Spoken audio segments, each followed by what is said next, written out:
Hey everybody, welcome to DevTips live stream. The Sunday service has started, and I'm your host, Travis Nielsen. We've got Jaina, my beautiful bride, Max, my bestie, and it's a beautiful Sunday, and we're excited to be live streaming.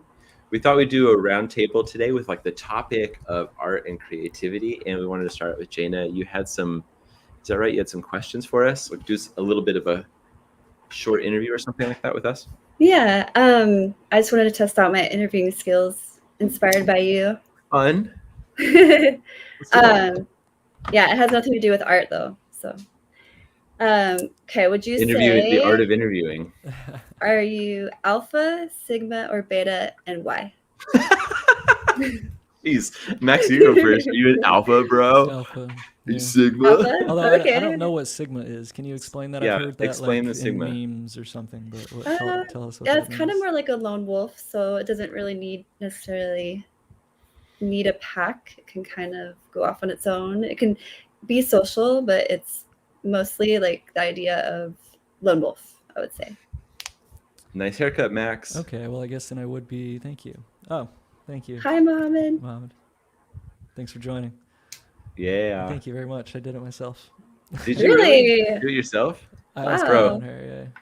Since bro. COVID started, Oh, because I couldn't get my hair cut, and then I It's just a good skill, man. You can cut my own nice. hair now. save a lot of Mhm. currency units. Yeah. Do you just like sculpt it on your own, or did you watch YouTube videos, or how do you learn how Let me to? No, I guess. It's just a shaved the one on the sides down. sides, one on the And if something Okay. sides, bothers me, two I on cut the it off. top, three on the Nice. blend. That's it. I mess it up a lot. I very often I mess it Oh, up. really? Practice. But I do miss getting Also, haircuts. Jaina, you look beautiful too, It's Jaina. You have relaxing. great hair. Oh, thank you. Um, It's a lot of Where hair. were we? Okay, so Max, You were there explaining sigma. an alpha is like a leader of the pack. That's what Okay. makes them an Mhm. alpha is the fact that they are leading. This Mhm. is interesting. Sorry to interrupt, but there's a certain thing about this occurs with psychological classifications. When I Mhm. hear qualities instead of behaviors, right? Mhm. Some people can be an alpha in a certain situation or a sigma primarily. Like, it sounds like a lot of these things often they outline characteristics like like, not to compare this to the zodiac or anything, but that's an extreme example when it starts getting kind of vague and it's like there's areas where it's more about characteristics than it is about behavior, Mhm. Yeah. because behavior changes. Mhm. It's interesting because we all do have default behaviors. It's such an alpha thing to say. I guess it is. No, But I if the feel that. only difference between an alpha and a sigma is the social interaction, Mhm. I find that interesting. I guess I would be more of a Maybe not sigma the because I'm only. pretty. But I feel Uh, like behavior. I get what you're saying because, like at home, when you're around mhm. certain people, you might be more of a sigma or a beta or Depends a on who you're with, right? yeah, Yeah, yeah, that's yeah. true. Yeah. Yeah. I feel that. Um, let me put a bookmark in your brains that we have to do a pose for the thumbnail, like, hey, everybody. And then number two, also, I was thinking about, like it's kind of related to alpha and sigma. You know how the people describe type A and type B people? Like, oh, I'm type A. I have it in my brain. I've never been proven wrong, but like the only people who talk about that are people who are type A. And the only reason that they talk about it is because they want to tell you that they're a type A. Type Bs Right. never bring it up because they do not Mhm. care. Because This they're is interesting. sigma. Just Are you kidding. sure that true type A's don't bring it up, and the people that want to bring it up to prove that they're type A aren't Yeah, actually like type they're B's like trying to anxious that they're not overcompensate? actually type A, so they're like, I'm type A, guys, I promise, and let's talk about it. I To mean, maybe validate identity.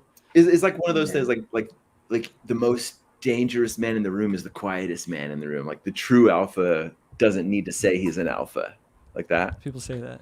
Yeah. Mm. Yeah, type A's are the only ones that ever talk about the types. Everybody else is like, shut up, dude. Yeah. I guess now it's like the cool thing is to be sigma. That's like How the did way that to become be. cool? This is interesting. This is the individualistic nature of like Western Yeah. culture. It is Yeah. the I'm on my own. I don't need anybody.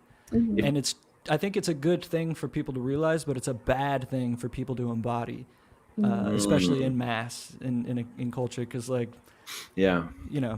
people are fucking isolated and people do it to themselves and then justify that behavior by saying I'm a sigma Like I can still, Yeah. I'm still a beast, but I can be alone. It's like, Right. It's yeah, I like don't know. a lot of the loneliness that came from the pandemic too, right? Like that's taking a spin on it, kind of being like, oh well, I can be Sigma. I don't have to like jump back into socialization. Yeah, Yeah. that all of that was happening anyway, but COVID was definitely a stick poking that bear for sure. Hmm. COVID turned us all to Sigmas. Yeah, kind of have to be sometimes. Mohammed said, I would talk says, about. Oh, sorry. Go ahead. You read it, Max. Mohammed says, I would talk about the alpha we have inside. Each one of us has his own alpha. It could be the desires, hard work, kindness. It is the one we follow most of the time. And yeah, that's true. Yeah, some people are Yeah. alpha about certain things and then kind of lean back. You know, some people are like super into their work but not into their relationship Yeah. or their family or vice Yeah. versa. Yeah. Yeah. Kind of like maybe another interpretation of that idea is like we have multiple versions of ourselves inside that come out at different, whenever we need it, different groups, Yeah. different tasks. Yeah. Yeah. This is interesting. If you can picture the structure that would make, it looks like jelly moving. Yeah, slime mold. And it's like, yeah, it's this amorphous blob that's Mhm. moving, and it's a spectrum of activity or behavior. And what's interesting is these classifications do make sense when it comes to the limits of that behavior. Some people do have limits, right? And this is what's interesting. As that amorphous blob moves within a spectrum of behavior, a much larger spectrum of human behavior, people do have default values that won't let them pass certain thresholds, and other people will pass certain thresholds. Their blob might blast out over here sometimes in certain situations, right? Bro, I was blasting blob the other day, bro. That is kind of what being a Had to human clean is, up right? after though. Yeah. So do they like modern day packs? We all kind of go fluid from each one to the other, depending on when we're not like one particular role. We're kind of all of them in different Yeah. situations. Yeah. Okay. Yeah. Sometimes I make a little chart for myself, and it's kind of blobby, but it's a chart. It's like a mind cloud kind of chart, and it's like my name in the middle, and then the first kind of level is like my roles, like so father, employee, husband, friend, son, and I put those roles there, and then from those roles, I kind of do like my tasks or who am I and kind of things like that, and you kind of get this picture like a self-portrait in blob form. Yeah. This is interesting. And so if you have your blob, and to put a pin in how you're describing it, again, it's kind of these characteristics and not necessarily behavior. Now, they're intertwined because repeated behavior becomes a characteristic. Yeah. But I think the problem with modern people is that they get the two things confused. But if you were to plot your cloud and then you look at the entirety of the spectrum of human behavior, you would stay in an area and it would change, but you're not going to zoom out to like, well, now I'm on crack, and you know what I mean? Like it's not, you're not going to have these extreme changes. Some people do, a lot of people do, but most people don't, and they stay within this kind of threshold. And it's usually,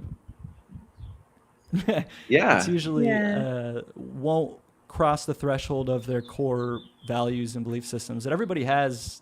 I think people kind of come out of the box with them in a weird way. If you zoom out of your blob far enough, your whole blob is just a pinpoint amongst like every possible it's just a spectrum of human behavior. Yeah, it's doing this on its own. Even that spectrum that's moving and getting larger in certain areas where people push thresholds of human expression and like behavior. A new TikTok trends. It's got but it's never going to be the case that somebody grows wings and flies to Sirius B. Right. They're not. There's a it limit has to be to within the chemical expression. There's a limit to certain the spectrum. bounds. Yeah. We haven't entered that simulation yet. I was kidding. Bro, no. Okay. So yesterday, Jane and I were at a cold plunge party.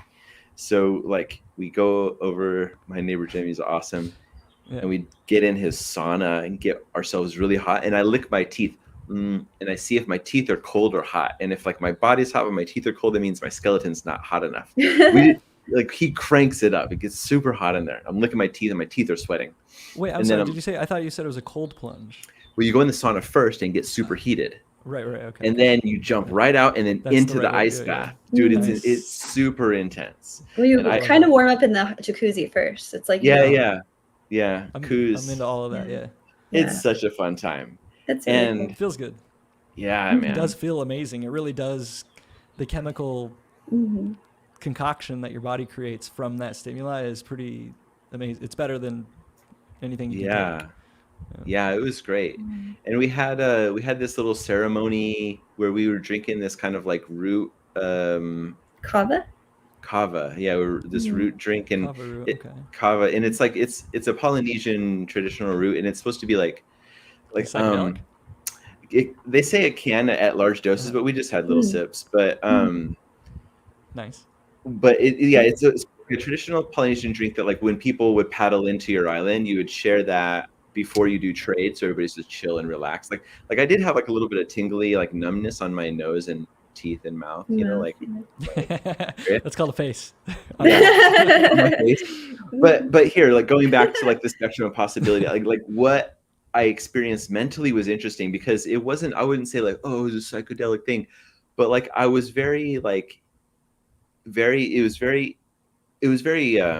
pleasant the way it came on, like, but it was also definitely thoughts that were like really really big and kind of trippy, but it wasn't like, oh, you know, it wasn't like that, just not the traditional what you're thinking of psychedelic.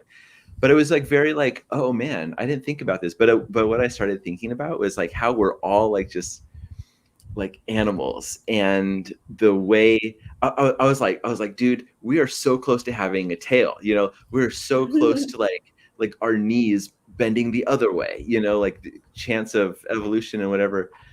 But like I was like, the way that it works society is like these like mammals who are like, oh yeah, I'm Travis, I'm a like can you imagine this mouse like being in like a mouse playground being like, I'm Travis, oh, I'm gonna go to work, and How like do you know they're not doing that?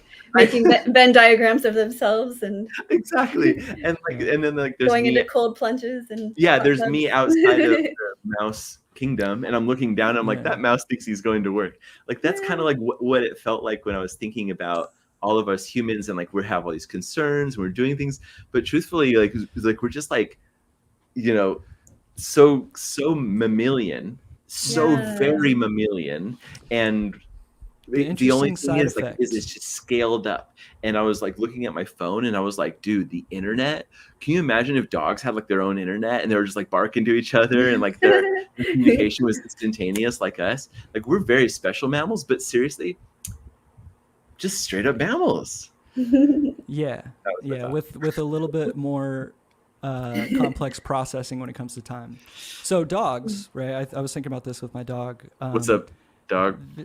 He's laying down. You probably can't see him, but, Max. but they have similar brain structures to ours.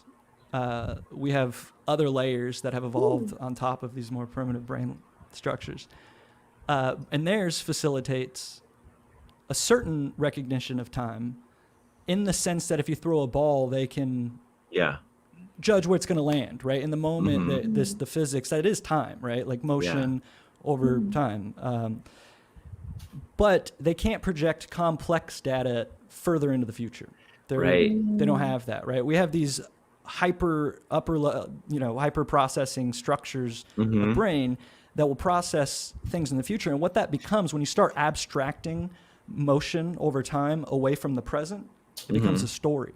It becomes stories. And now it's an interesting side effect to our ability to project. And that thing that you were saying, that worry and everything, those are like evolutionarily beneficial just mechanisms. Stories.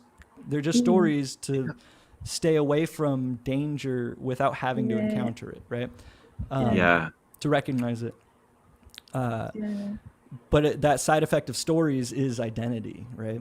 Now, on top of all of this this processing can still go on without something feeling it, without it feeling like something. So there still is the you that's along for the ride for all of that. Oh yeah, that experiences it. That is. I separate. feel so lucky that there is a me that gets to experience this, because like it's pretty great. The world is pretty awesome. Like think about it, it's pretty great. Modern day is pretty cool. Yeah, my mom was telling me that we're telling stories. My mom was trying to tell me she's building a shed, and she's like, "Oh, we have to go to the store and order metal." And I was like, "You're gonna order metal? That's so wild!" like I was like, how far can you go back in your timeline of family history to be like the person who couldn't order metal? It's like your grandpa. Your grandpa couldn't just like order metal. It's like only recently that you can just go like pre-internet, really. I need metal. Ordering metal. I need metal via the post office. Metal gets delivered to your door. Yeah, like we live in such an incredible it's Metallica, time. and you're like, I think I didn't get the. Oh, that's heavy metal. This metal's too heavy. Like, play a different song. That actually leads into my next question. Yeah. So did we figure out if you never finished the first one? Jano, do you know what you are? Are you an alpha or a sigma or a beta? I agree with Max. I think we step into those roles. Yeah. As, you know, the nice thing about being a modern human is you kind of get to choose more. You don't have people telling you how you have to be all the time. Not necessarily like you. Yeah. I mean, maybe it's some cultures and then other Isn't that places, wild? but... Have you seen the movie Ants with Jerry Seinfeld in it? Is his name Jerry? Is that when Jerry they made A Seinfeld, Bug's Life and then they made Ants? It was like the DreamWorks Ants, the DreamWorks Bug's Life. Yeah, it was a knockoff. Yeah. But anyway, he's like an ant colony, and ants have hive mind. You know, they just kind of go about their world with a lot of programming. And it was like all about this ant who like, it was like, what if I don't want to be an ant? What if I don't want to be a worker? That was like, He was Neo. Yeah, exactly.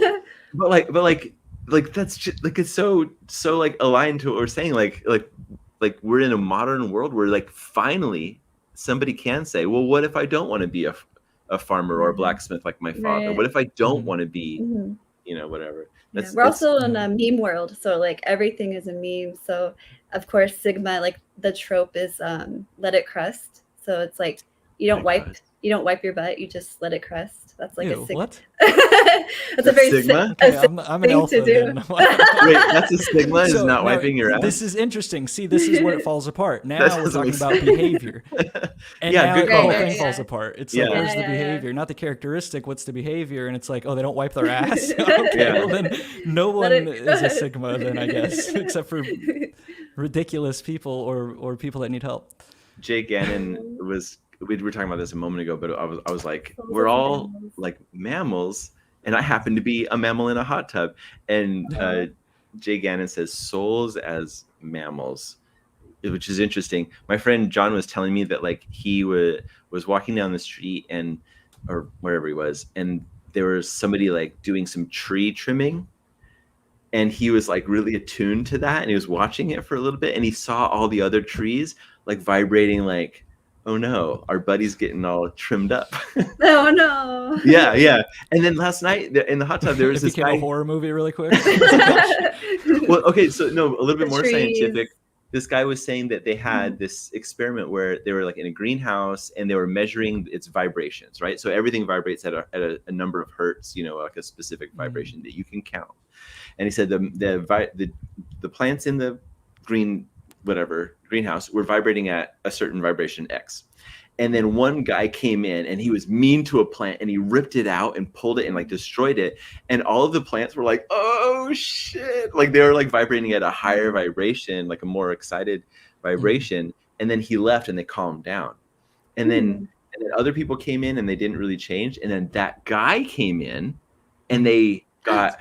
Oh, they remembered the guy? So the plants have memory. Yeah. There's Animals vibration. Yeah, crows. Yeah.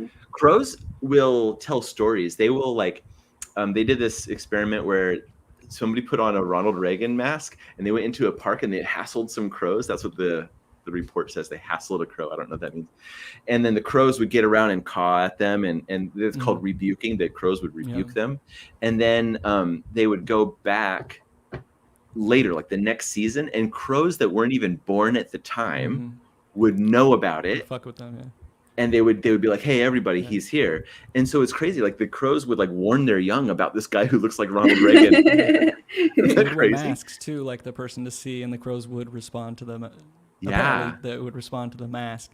Yeah, crows are crazy intelligent. And that's kind of like and they like shiny things like us. They what? They like shiny things like us. We like shiny things. So do we. Yeah. Bracelets. Any kind of novel stimuli. Yeah. Treasure. I interrupted you. What were you gonna say though, Max? Just that crows are smart. Crows are dope. We talked about this last time. I brought up how I think that cognition Memory is interesting. Experience is interesting. Cognition and consciousness. These are kind of different words for these different systems, and some are interchangeable, like consciousness and cognition and experience. But I think memory is a built-in feature of the universe. Everything has memory. If I hit a rock and it chips, it's chipped forever. That's a memory in the universe, right? Yeah, I think that's like that's a feature solid that's storage. built into everything. Yeah, everything has a solid state memory of what happened the moment before. Otherwise, we wouldn't be in the moment now, right? It's built into everything.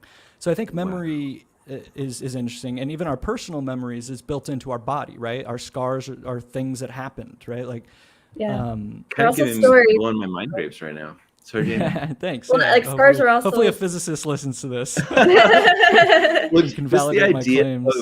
Just the idea of like storage, memory of storage memory. We think of it as like registering in a hard drive or in your brain, but literally, like the rock keeps the tally of all the scratches and chips on it in a physical storage way. I just really love that idea. All of the universe is keeping tally in every moment. That's so interesting. Yeah. And then we get to tell stories about it, about our own. Well, we abstract it because we have cognition.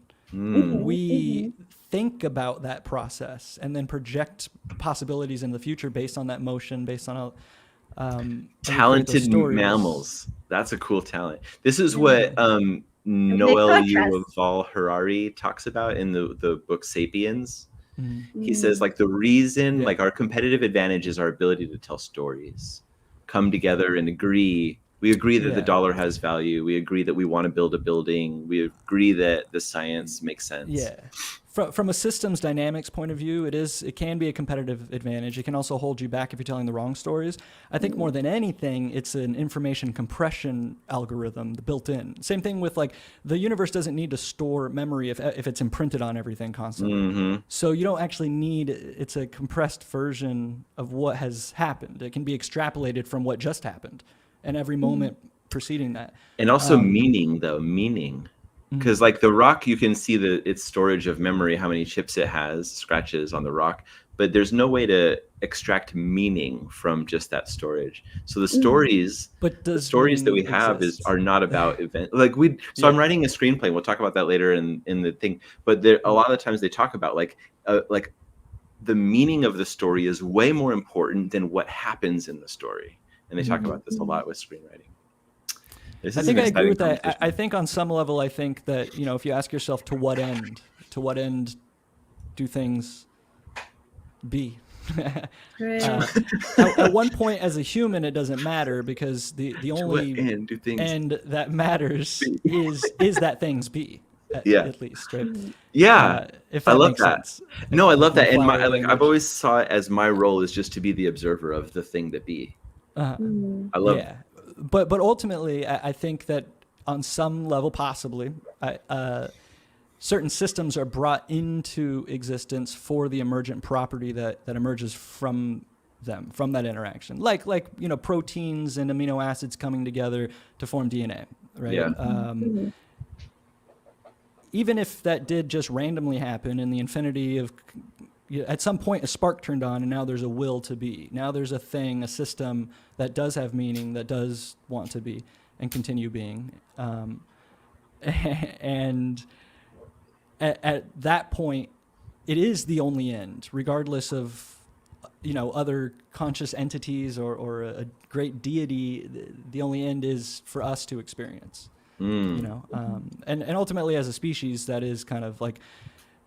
if we knew life existed out in space for sure, we saw the aliens, they're like, yeah, we're fine, people are fine, and then our planet got destroyed, we'd still be pretty sore about it. You know what I mean? Yeah. We want to be. Do you think like when AI takes over, they're gonna make like little human taxidermies and like we'll just like be on display and like in people's and like I think so, like a dinosaur museum. Well, you know how like if you go to like the bodies exhibit, which is funny because like like in serial killer movies, like people in their basement like store different body parts. Like it's not okay, but then if you go into like a bodies exhibit, like don't do this at home, guys. But yeah, like I mean it's for science. So. But how do you store bodies? Let's talk about it. Yeah, sorry to cut you off, Max. I was just thinking about that. I was just imagining like the crazy thing about the bodies exhibit. You guys have seen it, right? Mm-hmm. Yeah, it's amazing. It is dope. I love it. I haven't But seen this, it. I the fucked up cowered thing it is that out. like all of the bodies are like John Does from China, like just That's unidentified right. bodies, and then Yeah. they're like, let's put them on display. What are we The gonna do? reason Yeah. China is significant is because the artist, that's like the resources the artist has. It's not really about like it's not really about them being Chinese, right? Well, no, I don't think it has a racial thing. I think it may have a socioeconomic component. Like, there's a lot of people who are unidentified and go missing, and like a lot of unaccounted people on that massive landmass that are, I think I don't think it has anything to do with the color of their skin. I think it has to do with just Yeah. the socioeconomic nature of China. That, I'm so that kind of shit fortunate. happens. I'm so fortunate I have like a structure around me, like friends and a family, and like that. Like I don't think it's going to be easy for me to be a John Doe. Like being a John Yeah. Doe, that seems pretty sad, right? I'm just like, Yeah. who's that dead body? Who did that Well, used to especially be? if you have a I don't know. massive surplus of them in some country or community. Oh, that's A lot of intense. dead Yeah. unidentified people. That's a problem for your society, I think. I don't think it can be good. But it's great for your museum. It's a great exhibit, but kind of dark there. Bad for your society, great for your museum. There's a flip side to everything. Going back to the first question, Sigma self. This is interesting because we started this with you, Travis, saying that people that say they're type A are the ones that will come out and say that. Yeah. I would be curious to see the numbers on how many people self-diagnose themselves as one of these, and then what their friends and family say about that and how it aligns up. Because I think About most them. people would be like, I'm an alpha. Almost everybody. I'm an Unless alpha. they're- Get deal with it. I'm an alpha. Everyone's a John Doe. Okay, Jana Doe. Jaina, do you feel like you did a good job with your interview questions? Well, I have two There's just more. one question. I have two Oh, more. We gotta go snap. for I more. think you're doing great. You filled Oh, up, okay. you filled up We've derailed your 26 whole thing, minutes. sorry. No, No, you're but it's totally interesting fine. and fun. But, Okay, let's go to the next question. okay, yeah. Okay, so a lot of people have life goals. Do you have any death goals? Bro, yes. Yeah. Shot out of a cannon. What? That's better than cool. mine. Mine was I want to be thrown in the garbage. Whee! In the garbage. Yeah. So let me there's- ask you for death picked up goals on to a Friday. clarify. Just- Is this how you die, or like what Death happens goals. to you after you're dead? Jump off the gym. Yeah, splatter on after the you're street, dead. go After for the you're cut. dead. Oh, after you're dead. After you're dead. What do you want? Yeah, your- like- yeah. You who want gives a Jaina shit? wants a funeral. Yeah. I imagine, like, I go between the two of this really absurd idea of being a shrunken head, but then I also would love true. to be like This is Queen true. Amidala, Padme, like flowers in your hair, this beautiful dress on, like buried in proper burial, like in this beautiful funeral. Or Dude, I say we had to look up how to shrink a head just because to get Jaina's curiosity. I'm just curious. I'm a curious it's person. It's like I think you brutal gotta start how to. early. It's not good. Yeah, you boil it and then Ugh. you and to shrink it actually. It Really? sucks. Yeah. Shrinking a head is a brutal process. Yeah. Yeah. Queen Amidala. I don't know if you're bored in the jungle, you got nothing else to Yeah. do, and you got a bunch of heads. You're just like, I got all these heads. You know, like, Yeah. what do you think, Max? Perspective. Shot out of a cannon. Just put flowers That was a in my joke, hair. but I think I like Hunter S. it. Thompson had his body shot out of a cannon, I believe. It's so Oh. If I'm cool. not mistaken. I think Really? it's amazing. My favorite line from It's Always Sunny in Philadelphia, they That's- asked Frank, what do you want us to do with your body? And he's like, I don't care, put it in the dumpster. What do I need it for? Oh, That's where my why. comment came That- from. that's I a lot of literally was wisdom. quoting that episode. Yeah, there's a lot of wisdom in that. When he said that, I was just like, yes. I would say if you can put my skeleton where the aliens can find it in the future. Oh. Otherwise, just put it in the dirt and let me become food. Well, that's really what we're Yeah. supposed to. We're all Yeah. here to be food Yeah. eventually. Yeah. So we I should like just be. that. Those just are throw it in both- the dirt. with Both the- pretty good. Yeah. Let the aliens find me and also just be a dirt. Yeah, if there's a place where like the top of a mountain peak. You put my Did you see skeleton Three Body Yeah. Problem on Netflix? I did. Let's They get tried into to it. shoot the head. Wait, I've never seen that. They tried to shoot this Oh, head okay. into space so the aliens can like Yeah, that find was it in reanimated. 100,000 years when was it finally arrives, and then There's a lot of they're like, stupid stuff in that show. well, no, But because like how would it if not you shot your head, decompose? which was it's frozen, a Oh, frozen okay. head shot into space, and you could think like, okay, if an alien can like catch a flying head in space, and they have that technology, maybe they have enough technology to extract the DNA and make a new body and talk to it. So So it's like a gamble to live They're again. betting on a lot of specific things that this guy's going to come back and beat him and remember the mission and do the thing. Meanwhile, they're operating under the assumption that the aliens can't lie, and it's like, if I was aliens, I'd be like, yeah, we can't lie. We're gonna be there in 400,000 years, and then watch them expend their nuclear arsenal trying to beat the speed of light, and then we're like, joke's on you, we're here already. We're just joshing you. Like, the one thing that I liked about the show, actually, there was a lot that I liked. It was enjoyable. It's a fun watch. A lot of goofy shit, but. Yeah. The accelerating the supercomputer the size of a particle, because if you want to put something at the speed of light, you can do it with a particle, right? I think that's more achievable rather than a whole spaceship or people. Yeah. And they were able to shrink tech down into the particle and blast that at the speed of light, and it became a supercomputer around the Earth, which was stupid. But no, it's cool that they entangled the particle with their own particle, so it's like a walkie-talkie. That was the cool part, I thought. And that was another cool aspect to that. That was a cool thing. Oh yeah, it's okay. It's okay.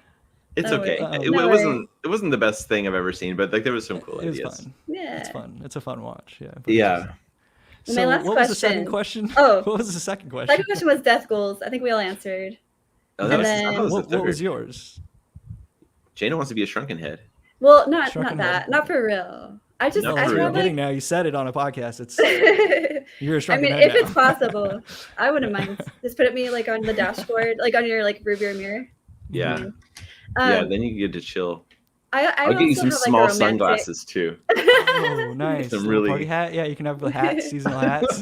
Seasonal. Oh, so cute. Seasonal hats on your shrunken head wife. Oh my god. I love it. Oh. I'm gonna put that through my journey. Okay, that's the last question. Yeah, do that, please. If you had a choice to live in a mansion in any place of your choice, but you had to use like the toilets, like the pan toilets that they had, and those kind of toilets. Yeah. Or a tiny home with the best kitted out Japanese toilet. Bro, I'm into toilets. I like a good toilet. You don't let it crust? I'm Sigma, I guess. What? No, you're not Sigma. Wait, Sigma is the let it crust. Yeah. Let me ask some again. Let me get some clarification. A beautiful toilet. It doesn't have to be the Japanese. It just could be like a great bathroom setup. If I take that mansion, why can't I just buy a nice toilet? No, you're not allowed. You have to. That's not the I'm rule. not allowed to. Don't try to mess with the question. The little house. Is it a nice house? It's little. It's a nice tiny home. It's nice. That's fine. A nice tiny home. Yeah, that's nice. Nice tiny home with a nice tiny home. Yeah. But also a mansion. I'll sit outside if I have to. If it's an excellent toilet, the bathroom is as big as a mansion. I want to spread out. Interesting. We all become Sigmas in the apocalypse, right? That's true. Yeah. One of my favorite things. We're all Sigmas on the toilet. In the apocalypse, like you kind of do. At some point, if we run out of bidets and wet wipes, people are gonna just all be Sigmas in the aftermath. I like where you're thinking. That's a funny like behavioral trait to that thing to Sigmas. Right. Like, yeah. Jana, what's your response? Would you have a? Oh, definitely go for the tiny home. Yeah. That's more your speed. We stayed in a tiny home last week. I got no problem with small house. Nice, but I love a good bathroom. I love a good nice little house. That's great. The question really that will determine the answer of this mansion or this little house is where are they? Any place of your choice. So that's like any place. Yeah. With a dope little bachelor pad and a fancy Japanese toilet. Yeah. Also, any place with a mansion. Any place means it's on wheels. It's traveling. You can go. You're pooping in a pan, so I don't know. In a pan. I just do not want to poop in a pan ever. Yeah, you have to take care of yourself because you don't have servants to like. Do you cook in a pan? You can't buy a new toilet. You can't bend the rules. You can't bend the rules. It's like it's not. It's not economic forces. It's this is like a classic would you rather, and those are, it's funny that I put this in here because I don't really like those kind of questions because they're just that's why can't you just go buy a toilet if you're living in a mansion? It's true. So how do you think your interview went? Oh, I had fun. That was fun. Joke questions, but yeah. Yeah. Do you like interviewing? I would like to invite someone on to interview. And What about the act of interviewing people like excites you or makes you? Yeah. so yeah, I think every time we get the moment or a chance to talk to someone one-on-one, you get to learn about them and hear their stories. Like we said, we like to share stories, and everyone has their own scars and bumps and bruises and things that they've lived and experienced. This is one guy was telling us last night about he did running with the bulls in Spain. Incredible story. Dude, I felt like it was a fake story. That was incredible. It was incredible. And then another guy was telling me about a car accident that he got in when he's 19 and like showing me his scars. And so yeah, like we all like I think this is the cool thing about podcasting. What happened to the person running with the bulls? He saw a dude get trampled. Yeah. Oh, in person? He squared up with it. Have you done it? No, but I see videos online of that shit all the time. And I'm like, why are people doing this? You know the crazy thing that I see also online? In like cities like Chicago and Atlanta or Detroit, like there's like car clubs where they're just like I guess Tokyo drifting. I guess Tokyo drifting is what they're doing. And they're Tokyo drifting. And there's so many videos of people just like standing super close to the cars and just getting whacked by the car and their body flies. And it's like, why are they? They're standing so close. What are these people getting out of this? Yeah. It's, you have an interesting YouTube video feed. Like, I watch videos of guys getting hit with bulls and cars only. Algorithm, what do you got for me next? Just like dudes getting hit with shit. Yeah. Okay. A lot of Nature is Metal and yeah. Oh, Nature is Metal. That's the account, right? That's an account, but also just nature being metal. People getting caught, like maybe not necessarily that account, but those are just a lot of stream videos. Heavy. And it's a pretty common feed, and it is interesting. We were talking earlier about alpha, sigma. In the future, everyone's browsing data is going to be public and published, and they'll be able to see like exactly who actually is attracted to certain things. And I guess it doesn't necessarily dictate behavior. And I think that's something that like the companies consuming the data and trying to make projections on human behavior based on the online data, I don't think it's matching up. They can influence people to do things. Right. But I feel like, and I'm just thinking out loud right here, to some degree, the stuff that pops up in my feeds changes based on my mood, and then that also influences my mood and my behavior to a certain degree. Probably just like when it comes to consumerism or purchasing. But my behavior isn't really, it's so different from the shit I see on the internet. And when I'm looking at stuff on the internet, I'm like, oh, these are the extremes of society that's mostly posting shit that goes viral, Yeah, I mean, everything's interesting at the viral. Yeah. Like, what about you guys? It sounds like that feed is something unfamiliar to you, Travis. So what's in your feed? Yeah, people getting hit with things? No, a lot of car accidents in your feed or no, but like of course I have, my own personalized feed. Like these things, these algorithms, they are done by AI, and there's like AI kind of, you would say like generation 1, which is, curation algorithms, the Facebook feed, the YouTube feed, the feeds, those things, remember there was a time where it was just like, what did you subscribe to? Well, here's a chronological thing of who you follow or whatever, but now it's not, it's these algorithms. And the algorithms are a black box. Like you don't exactly know per person, like what are the keywords and influencing terms and the weights that they give weighted. Them. You don't know that stuff. And so what comes out is like this little kind of feed that's customized for you. And that is an AI. It's not Gen AI or generative AI like that's making all the waves right now, but those things are AI. So like, in like, let's say that we switched feeds and suddenly I'm bombarded with people getting hit by cars. And what is the other thing that people get hit by? Oh yeah, bulls. Really anything. I think they can get pretty much by anything.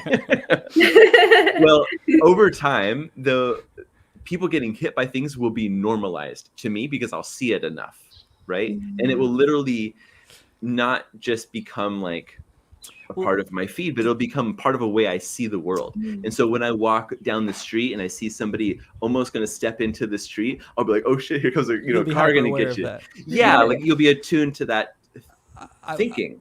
Yeah, I will say that with all of the political divide that seems to be so loud on the internet, and it has been said on the internet by people, like if you go outside and you go interact, like people aren't like that. People aren't fighting in the street. Like there are certain areas where they're rioting, and if you're there at that time, but otherwise you go out and people aren't like that. So, and to the point of seeing like accidents and stuff, you're right. It does influence like maybe a hyper awareness and maybe in some people a paranoia of that happening. Yeah. But for the most part, you walk around and you realize like, oh, it's not happening everywhere, but I think it's important to know that it can happen. Yeah. Yeah, and in terms of like for example, the media showing you a lot of political divide and this narrative of like that we're so separated.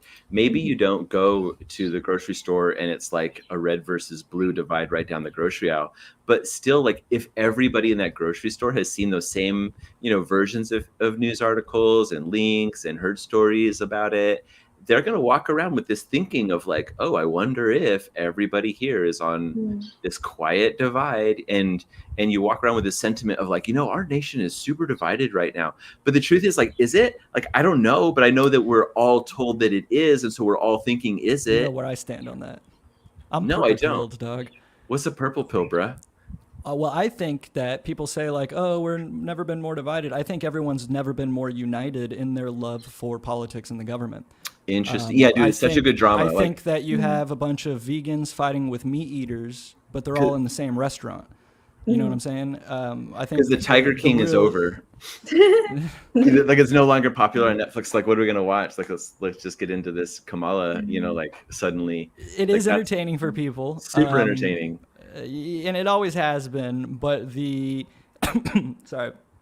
the impetus to identify politically has never been higher. That's all social engineering. Yeah, I agree. It makes people fight amongst each other within communities and creates tribalism there.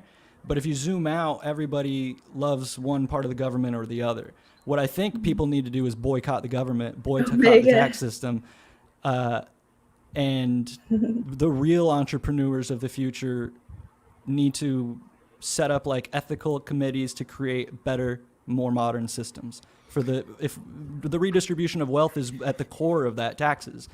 People want to help our communities, and there is a reason that rich people should give back, and like that is a good thing. You call it socialism or whatever you want, but it is a function within a cohesive system of resources to share them with the weakest parts of your system. You're only as weak as your strongest link, or as strong as your weakest link. So hopefully we see that in the future. Hopefully we see people bypassing the current systems, and that's the only way to get out of this, because it's not going to change, right? You can't turn the boat. It'll capsize, and that's what a lot of people want, and that's why you hear people on the internet talking about revolution and riots and getting people all fired up. But I don't think that rings in true change. It just creates a void for other assholes to step in. People a lot talk about like the fall of Rome. Rome didn't fall, just different leaders took over. Have you seen that meme? How often do you think about Rome? Have you heard about this? Yeah, it became a meme, and I to be honest, I think Matt and Shane may have helped that, like, dudes thinking about empires and dudes thinking about Rome. So funny because it's true. Like I think about this stuff all the time. I'm like, oh, we are kind of like Rome. like privatized armies, and I'm like Rome. But in any case, it is the fluctuation of dynamic systems, and at the core of those systems is hierarchical structures. And those can't be avoided. They have to be embraced and not ignored. And the problem is that levels of those structures have been allowed to get out of fucking control. And that's what makes every empire fall. When the bourgeoisie gets out of control. Decadence. And we're kind of seeing it in real time.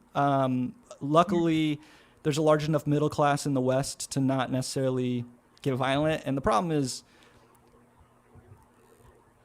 how are you going to get violent against bombs and drones and shit? Like we are at a stalemate, and it has to change from each individual to stop giving money to that system.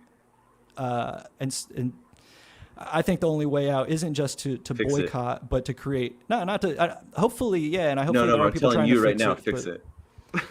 I'm saying well, you, I Max. would love to Fix it, bro. build an anonymous blockchain system where everybody can send their taxes and get it distributed in a much Dude, better fashion. when we were over there Uh, last but- night, I was looking over the railing, and we have, our backyards, like we're neighbors, so like our backyards look out into this kind of jungle, and like all these pigs come in, like all these boars come into our yard. They knock down our fence and stuff. It's crazy. Really?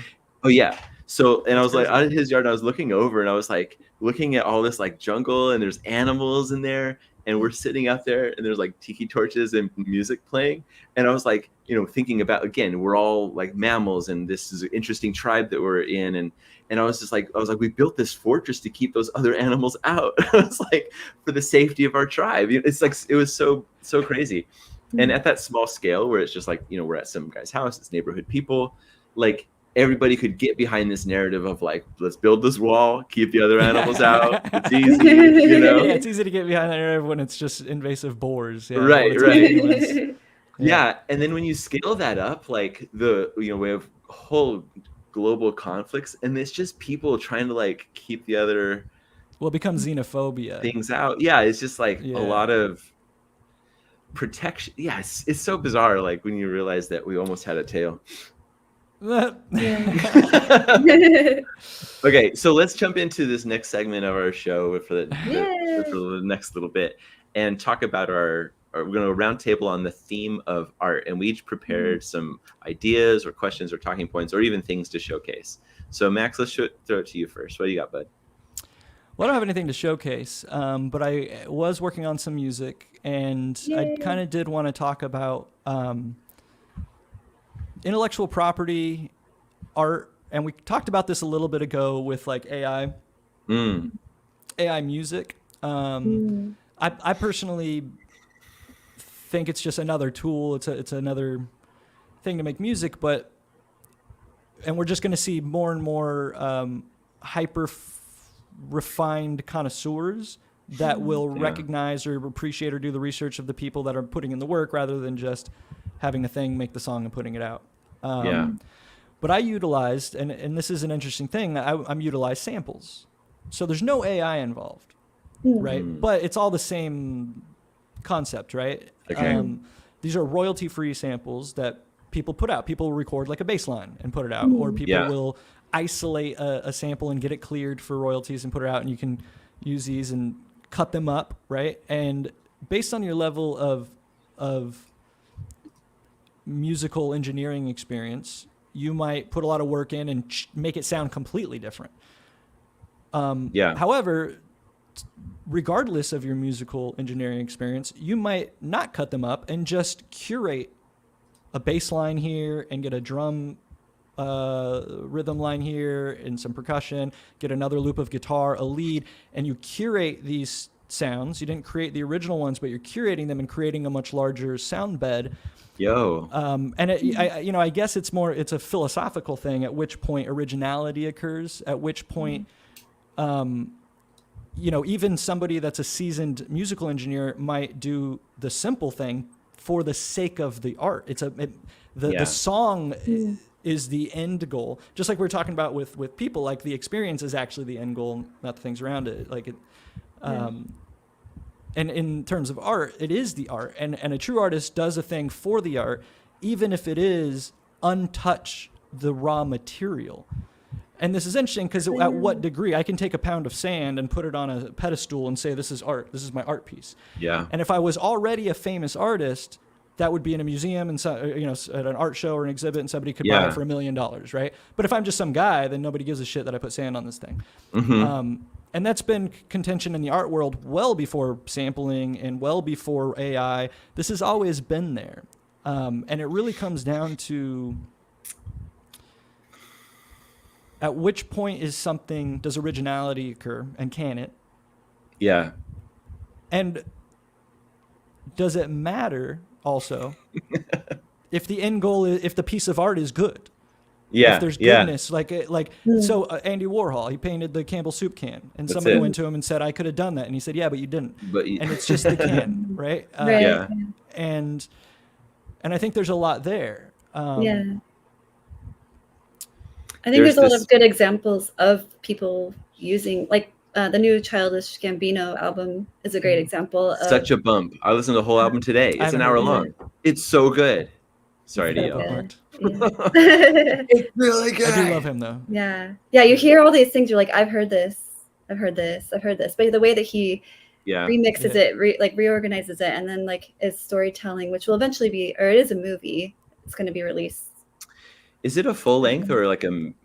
What is I'm it? unclear about that. I've just seen the trailer, but I saw cool. the trailer. yeah, I'm kind of excited about it. I'm seems excited like about it was filmed in It'll be Hawaii. fun. Yeah. I recognize a few of the spots, or at least I think I do. He's a dope artist. I love Such him. a dope artist. Even the album cover is really good too. Like the little holding a nod there. chicken. Yeah, the nods to Hawaii. I'm like, maybe because we live here. He's wearing a spam hat. Yeah. Yeah. Oh, does he live there? No. So the trailer Is this shows that it filming? takes No, just place. Jeff Bezos. Yeah. Jeff He's on. Bezos. Mark Zucker. So my question to you guys is: at what point do you think originality enters? There's a couple things here: originality, ethics. And does any of that matter if the produced piece is good? Hey. Yeah.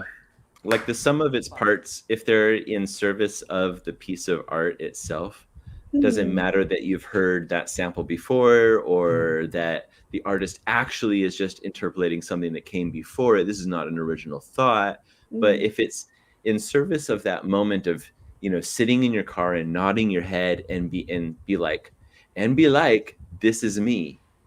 I be like that. Is that worth? I like to define art as the thing that moves.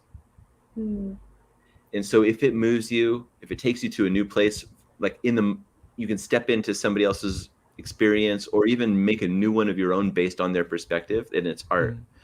And like let's say that this song is just kind of a simple rendition of something that has already happened. Is this person actually making art? Well, did you, were you impacted by it? Is your life changed by it? I think yes. Mm-hmm. I think an interesting thing that just came to mind also is think about the concept of cover song. There's nothing original there. Right. So you're just playing, and there have been cases where the cover was more famous than the original. Hallelujah, right? Alien Ant Farm. So there is interesting because it's a clear ripoff of intellectual property. It's clearly not original, other than the fact that this person is doing it. And often, people can take novel takes, or they do it with such talent, right? But I mean, it's just interesting that people want to get mad about AI when people do cover songs, and it's you know what I mean, like where or sampling. There's this, we do sampling already. There's this video series on YouTube called "Everything Is a Remix," and it is so good in contextualizing this whole topic, even down to the point where in the later episodes of that series, he talks about copyright law and stuff. Yeah, the first time I remember ever getting used to the idea of originality or what is original, I was, I think, 9 years old, like third grade, and they had us make these little Christmas ornaments. They were like origami style, and you can decorate it. And I got this award for it. It was like most original, and I honestly at that moment was like, I thought it was a diss. I was like, I thought like about me.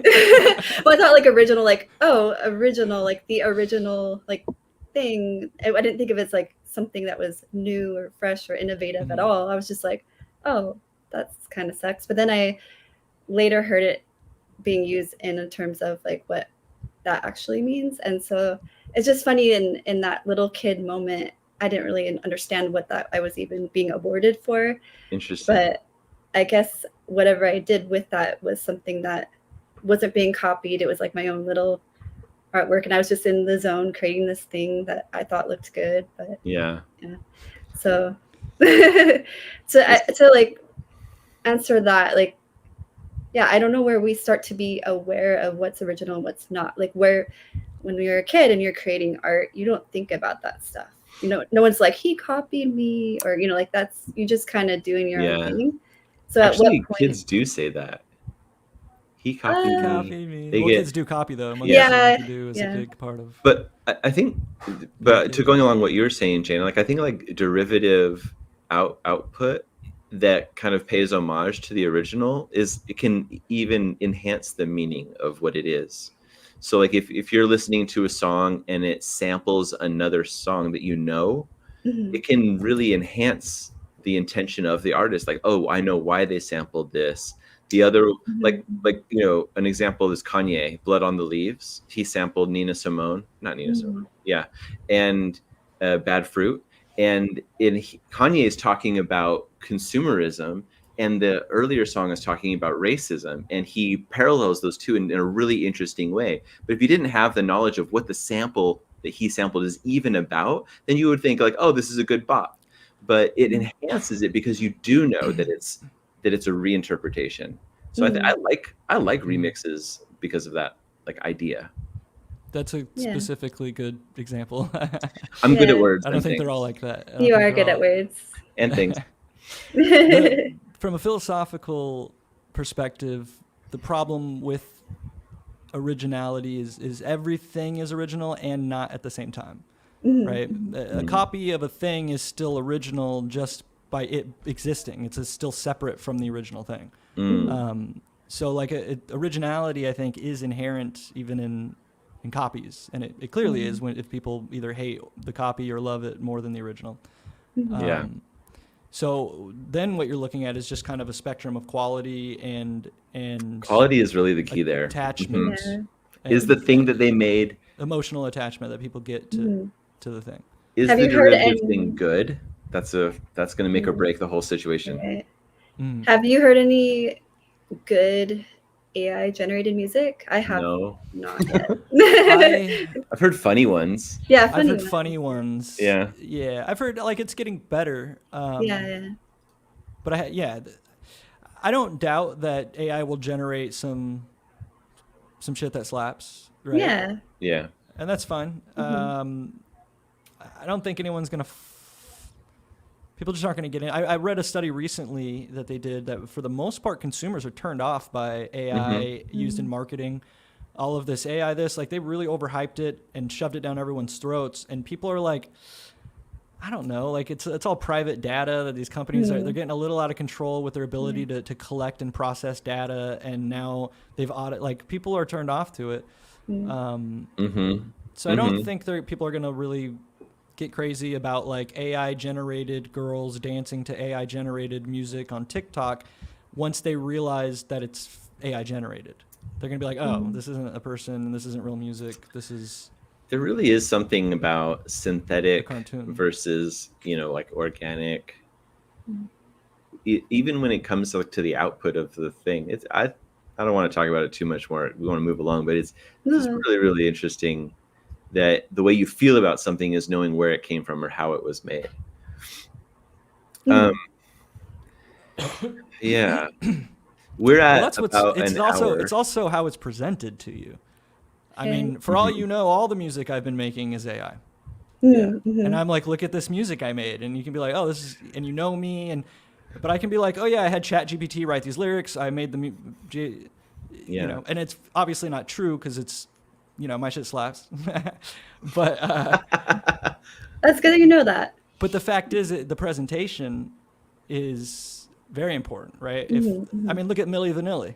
You know what I'm saying? Let's look at him. But here's what's interesting. Where's your T-shirt? 90s, we all grew up with MTV and like the emergence of people lip syncing to their live performance and people being let down by that, right? Yeah, and now it's used to really perform live, and now but now it's the status quo. Of course, they're singing to a backing track. Of course, it's auto tune, and people. Milli Vanilli would not have gotten in trouble today.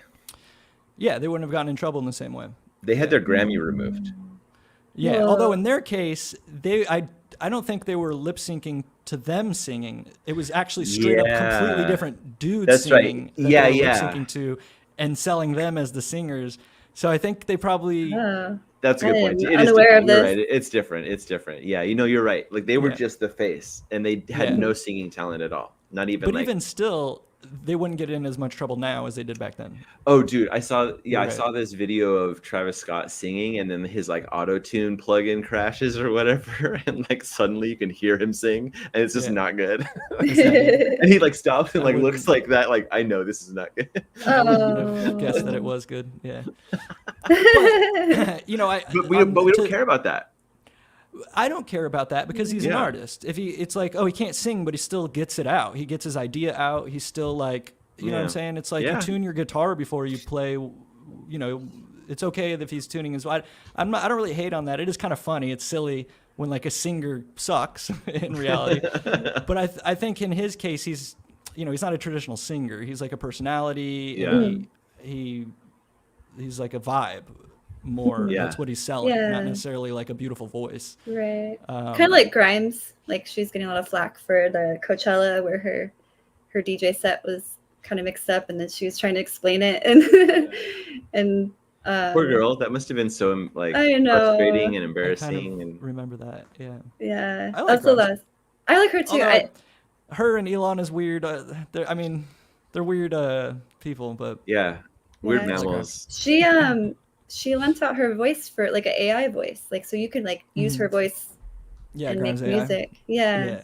I don't Yeah. know. Like I haven't seen anything come out of that though. I expected more. That like there would be more Grimes bops, AI bops. Well, it's Grimes. Yeah. What? It's not like Yeah. Taylor Swift, who's like a dominant kind of voice in the industry. They have It's fine. Taylor Swift AI bots. But They have it's AI not Taylor bots for a Swift. bunch of voices. It's not Taylor who did it though. It's not Taylor who did it, but I think Grimes' voice is so recognizable. Maybe Taylor Swift's voices. I think that she can be interchangeable with a Katy Perry or whatever, those kinds of pop stars. They have a pretty nondescript style of singing, I think. But I think it's still recognizable enough to where if people started making music with their voices, even if they allowed it, if Grimes is like, yeah, do it, like people are going to be like, people aren't into it. They're like, this is Yeah. an AI voice. I think that's the thing. It's not super people interesting. just aren't into it. Yeah. Yeah. It's Yeah. not, it's not very interesting. Okay. I downloaded it. I was curious, but I never did anything with it yet. It's not that interesting. I want to like be more intentional with it if I do ever do something like that, and that's the Mhm. thing. I think the main interest comes in just the peak of technology, that they can get down like inflections in voices and train and stuff, and it's like, oh, that's nice. Now tech can just impersonate people, and I think people are fucking more scared of that than anything when it comes down to it. Because again, the question for everything, to what end? And it's like, oh, well, we can make songs where AI Grimes sings, and people are like, I don't really want that. Okay, well, what are we going to use this tech for? And it's like, oh, for pretty bad shit, impersonating people. And Yeah. like, Yeah. That's what what's sucks the other about it. use of that tech? Yeah. I think it's smart of her to, as an artist to get ahead of it though. If there's like Yeah. like, okay, I'm going to own this rather than Yeah. people just taking my voice and I making think she's their own bots. interesting in that way. She's Yeah. I think pushes the she's envelope. into it. She's and a finds it futurist. interesting herself. She's a futurist. Yeah. Mhm. Yeah. Yeah. Yeah, transhumanist. Yeah. All right. Well, let's go to the next section of the roundtable. Jana, what do you want to talk about in the world of art? I'm going to present. Okay. Let's see. And we're cool. We're over an hour now, guys, with our live stream. We're cool to do another. I think we have another hour in us. Okay. Just setting Well, Jana expectations. pulls that up. Pull it up, Jana. Let's see. Jay Gannon says he's an Omega male. He's an Omega male. What's an Omega male? Yeah, you'll It's have to like explain it's it. different than an That's alpha the male. last- Yeah, the last. Yeah, that's the. Oh, remember that Omega movie Man. Omega Man Wait, what's he saying? It's all about. You know what's interesting about Omega Man? with Charlton Willem Heston? Dafoe. Will Wait, Dafoe? no, that was Willem Dafoe. Maybe it Oh, was. interesting. No, No, I don't Omega- know. Because Tell me about I the Am Green Goblin. Legend. I Am Legend with Will Yeah, Smith it's is based that on- movie. It's the same movie. It's just called Omega I- Man is the same movie. Dude, And I read I'm the pretty book. sure it's Willem Dafoe. That it's probably yeah. I read the book of I Am Legend. It's a lot different than the Will Smith vehicle. Yeah. But it was like an audiobook. So it was like one of the most intense reads of any book that I've listened to, audiobook. And the guy, because in the book the character kind of goes insane. He's alone, right? So he kind of goes a little stir crazy. And the reader, really nails that, and he just feels unhinged through the whole book. It's pretty wild. That's the most Was the impressive book thing to called me. I Am Legend, or was it called Omega Man? I think it's called I Am Legend. This was. But years you are ago. right. It is Charlton Heston that's in the 1971 Omega Man. Dude, Charlton Heston was also in the Planet of the Apes, and I love the Planet of the Apes. I think it's like one of the coolest things that we've done. And also, we're all mammals, bro. Like it was just oh man. Okay, so let's talk about Tahitian dance. Woo! I promised I'd share some of this. So, Charlton Heston is the spaceman. We're talking about art, and Tahitian dance is the art form. It comes from Tahiti, from Polynesian Islands. It actually was banned at one point, but it had a resurgence. So I'm just going to go through the slides real quick because I know we don't want to take too long on it. No, you're good. This is your time. Yeah. So like the first, obviously we have, like learning the dances and practicing. But when it's showcase time, we have that amount of us practicing goes up. And then we have a few dress rehearsals. And then like a couple days before, we're gathering materials. This is tea leaf out here. And you take it and you strip it. And then you start making this Ati hip band that we had made for the showcase. So I'll show you what that looks like. It's cool that they make you make them yourself. Yeah. There's like kind of an honor in that, and that's like the cool thing about them sharing. It's part of the ritual. Yeah, exactly. So that's like even the gathering. Like they'd prefer you to gather and then like pay someone to make it for you, or go buy your things. Like you can go buy leis or things like that, but they prefer you to go in and find that. This is like a fern thing that we put in our hair. This is my friend Mina.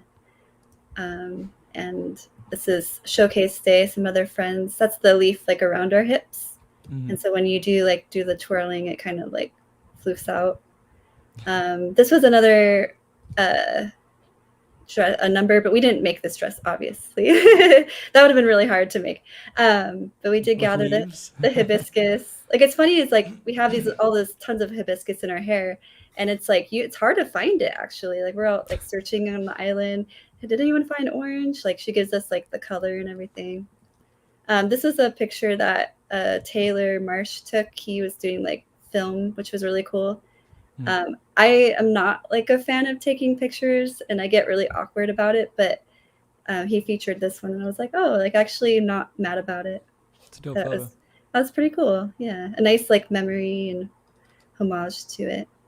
And then this is my Muay Thai competition, which is a martial art. So on the topic of art, this is actually the last one. So like, yeah, this is similarly like another group of women that were all getting together and doing something together, but different style, different art.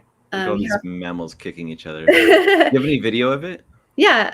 So you have to weigh in, and because you have to do weight class, so that's me weighing in. This is some of the women.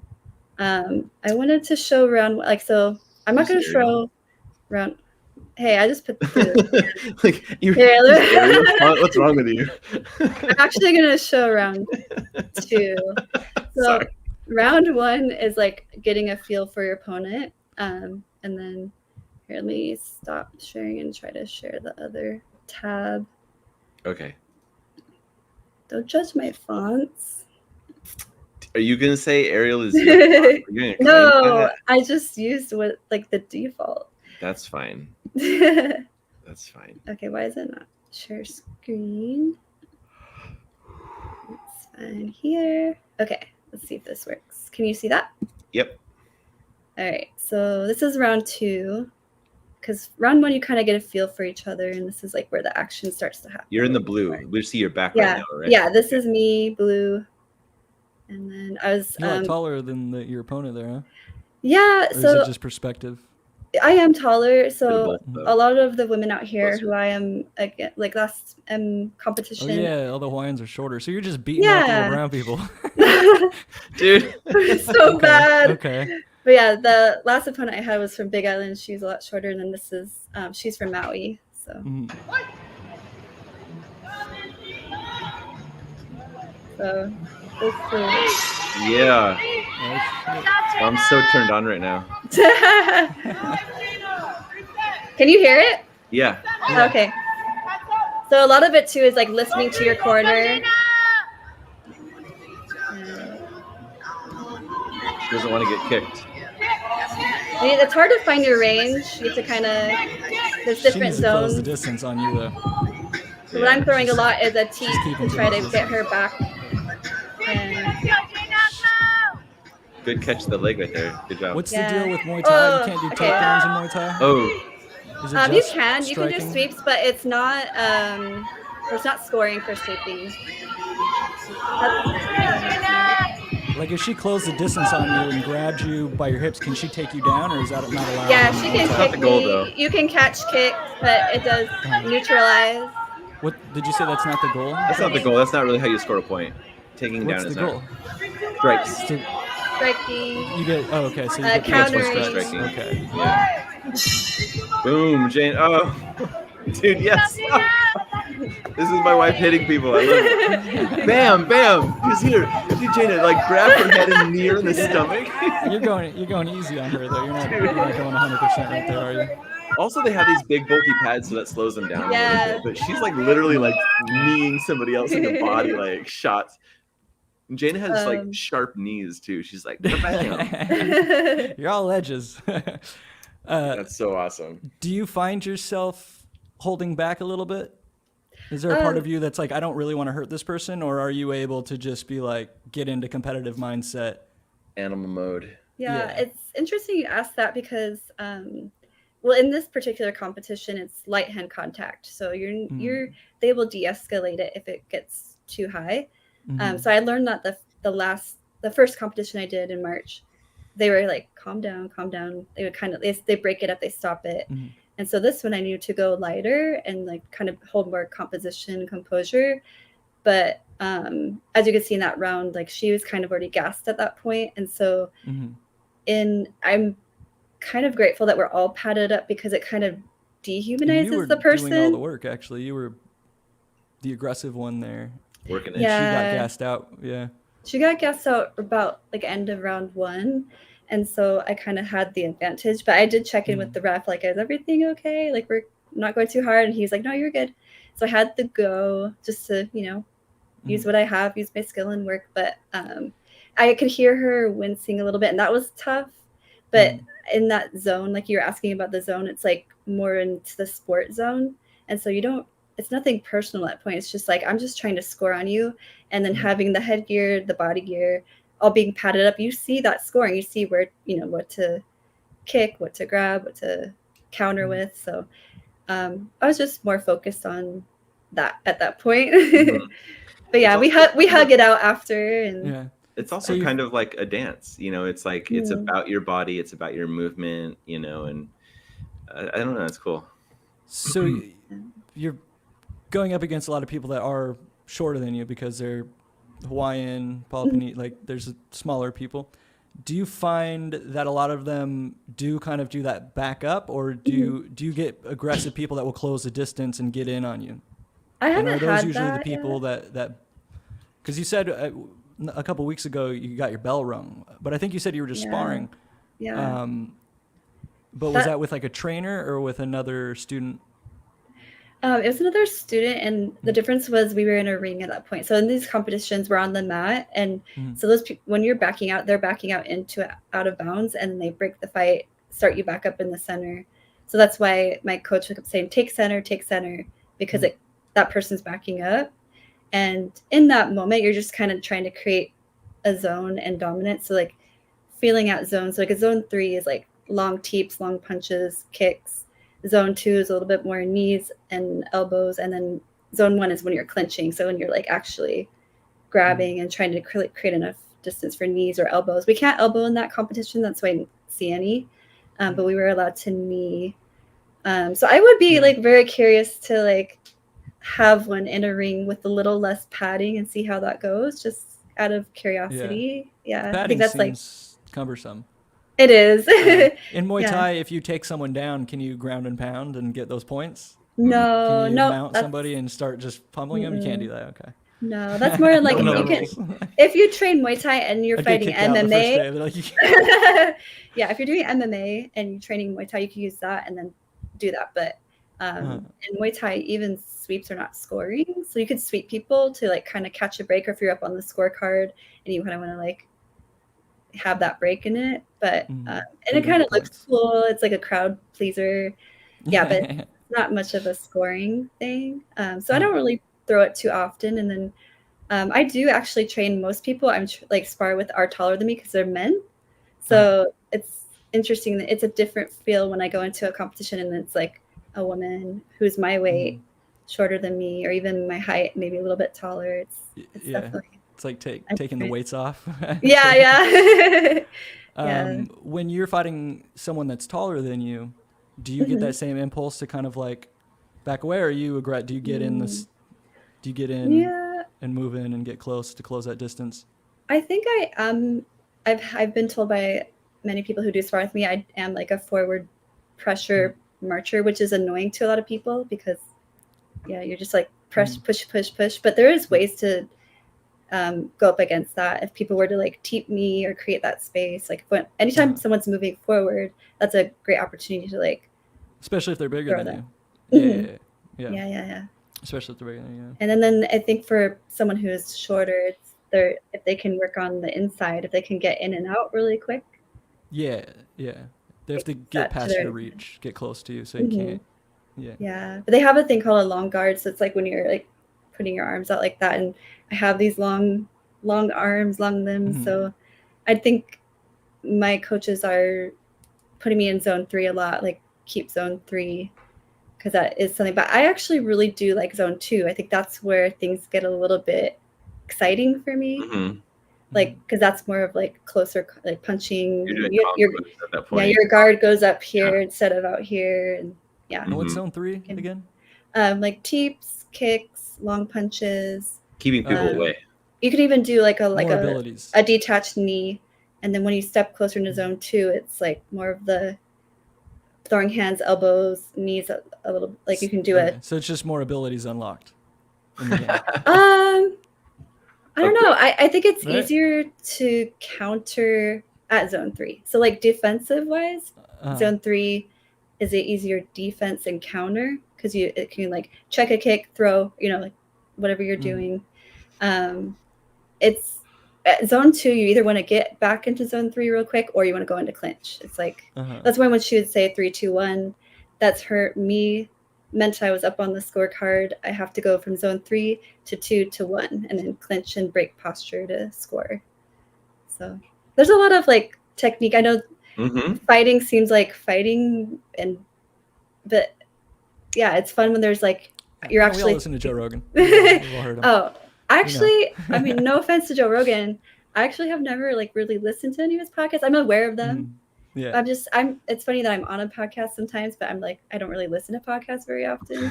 I will dive deep into like things I'm learning about and just listen to as much as I can to like, I think I'm like a selective episode. But you're aware of his cultural impact, especially when it comes to everybody doing jujitsu and MMA. Is he an MMA guy? Or? Yeah, he's an MMA guy. He's an announcer for the UFC. And he's a fighter. And, that's another thing I need to start doing is like actually watching the pro fighters because I don't really do that very much either. We have a champ from Hawaii. The last UFC, that's right. Like a Hawaiian guy. He lives like in the next town over. Yeah. So the last round it gets a little bit more intense because you want to go for it, but I think we'll move on to Travis because he made some cool stuff this week. Yeah, I have a few things to show. I'm thinking about which one first. But maybe like we were talking about artists and what makes art, and Max, you said something about like it depends on who you know and whatever. So I'm gonna share my screen here. Yay! And okay. Is that something about it depends on who you know? I don't know. You said something interesting. So here's you always do. This is an artist. This link came across somebody I work with shared it, and she was like, "I've seen this guy's exhibitions in 2 different museums," and then I finally realized like his story. So this guy here, he's an American artist. I guess he's dead now, but all of his works are like in the abstract kind of realm, and essentially he's famous for like painting what is essentially white squares. And white on white is his thing, and he it's kind of funny. There's this video. I watched the video here, and he's like thinking deeply about it and stuff. And I'm like, bro, you're just painting white squares. Like, none. And like, but that's kind of fun and whatever. But I think what's really interesting is let me share this tab instead. Okay. He like how he got started is he worked at MoMA as a guard, and the reason he did that is because he wanted to be close to paintings. And he just kind of like purchased some stuff and started doing it in his apartment. But he was like really into like, you know, Rothkos and Pollocks, which are like, you know, abstract. So like, it's not like, oh, they're, you know, really good at, representing realism and painting shadows and stuff. It's just like, oh, like this guy's like a guard sitting in a Rothko like exhibit being like, so it's big and it's orange.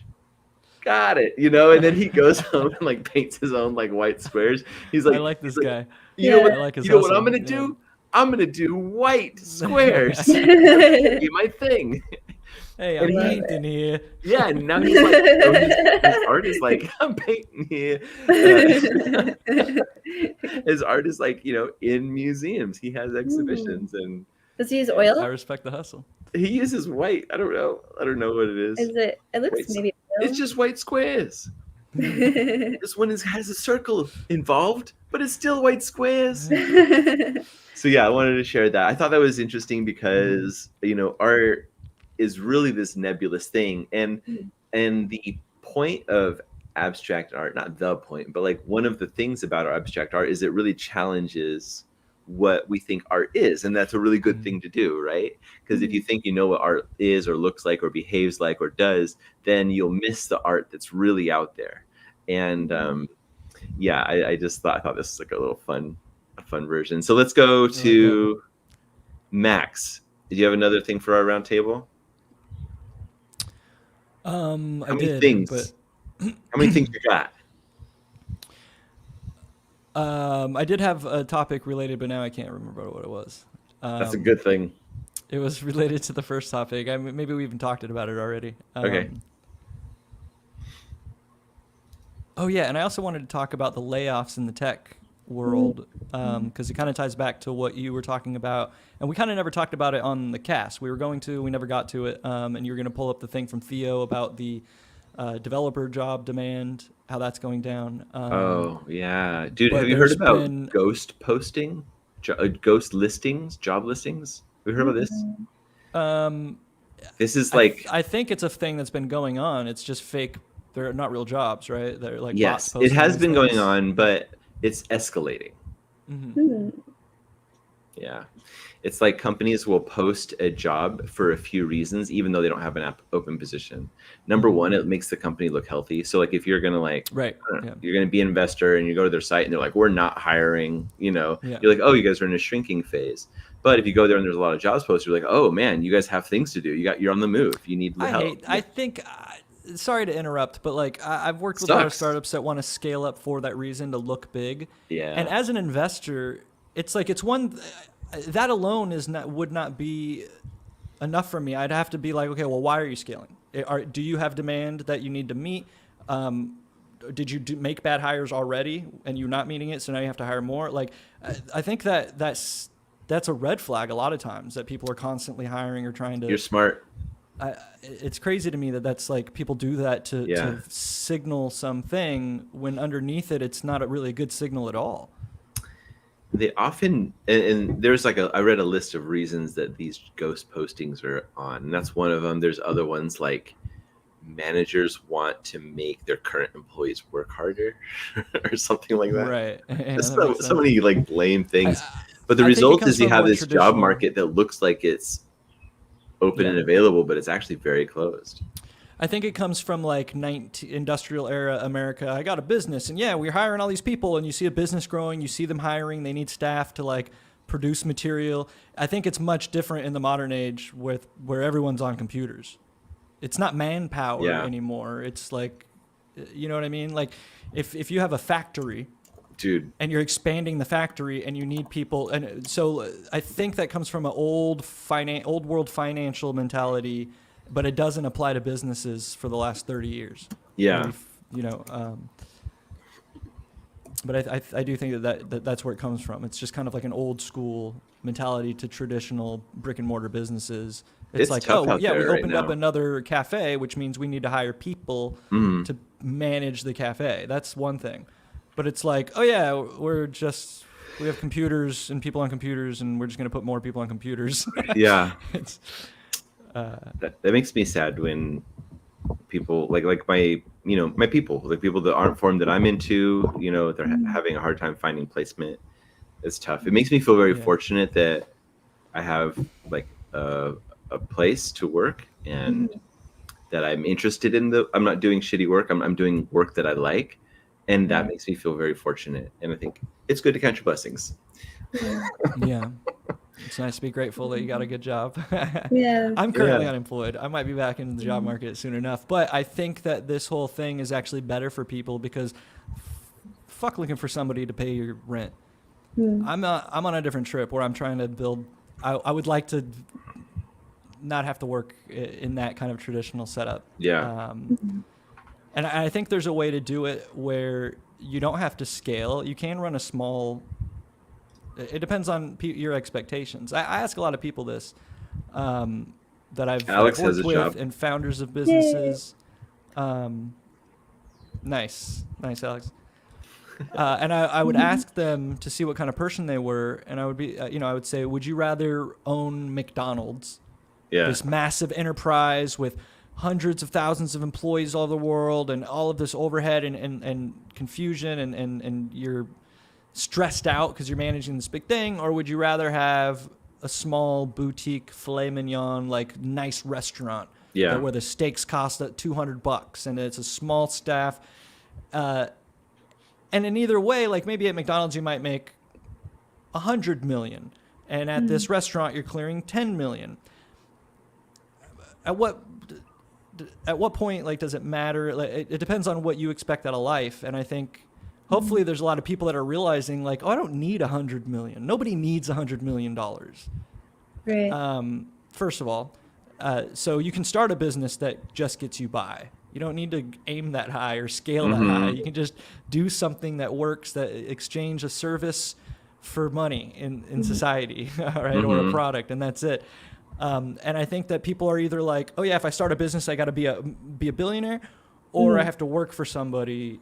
Right. Never have a chance to make, But I think that hopefully there is this middle path that people figure out. I think that's called a lifestyle business. It's like a business that's intended just to give you a lifestyle.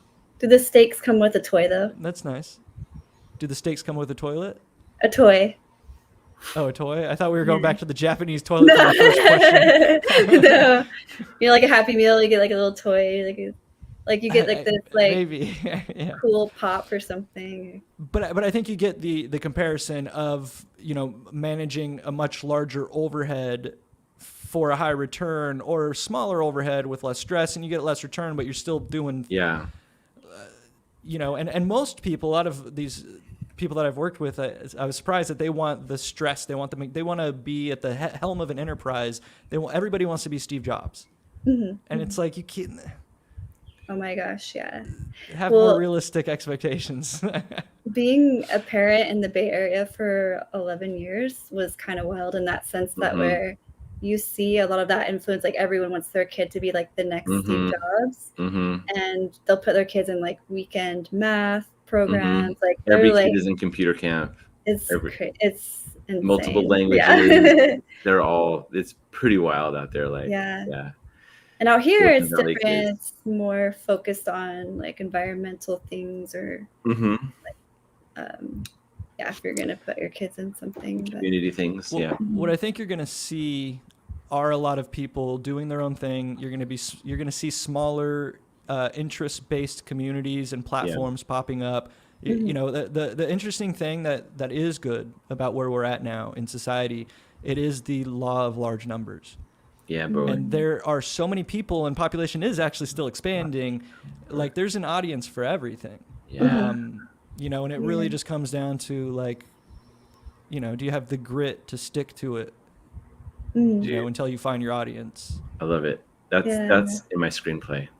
Well, that's like And Everything's good. I'm excited to talk about that. But that's, I think, cool in the way that we're really finding the idea of authenticity is like, if you just do what you love and be yourself, like if you continue to do that, we're at a place where, yeah, people are No going to matter resonate. what, tragedy will befall you and you will eventually die. You might as well spend the time doing what you love.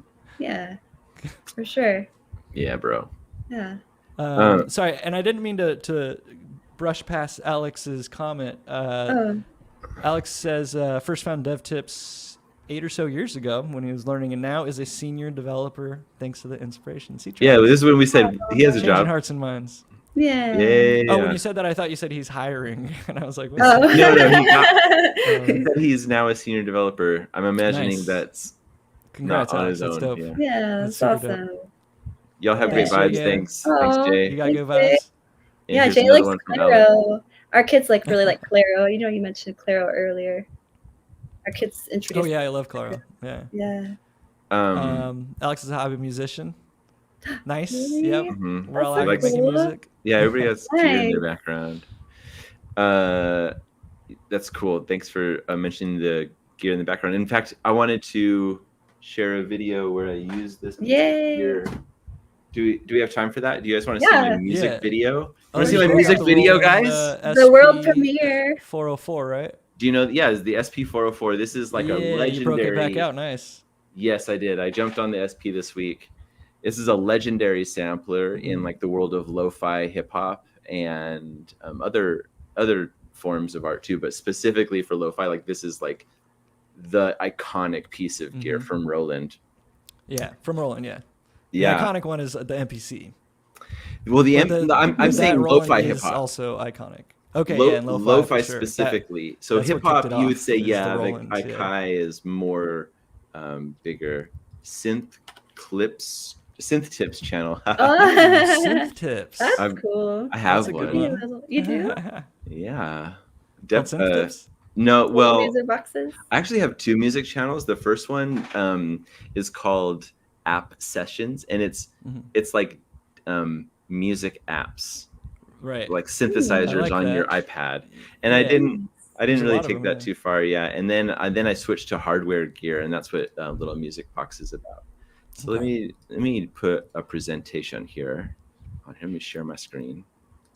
Okay, this one's called Lo-Fi Problems, and Lo-Fi Jake Problems.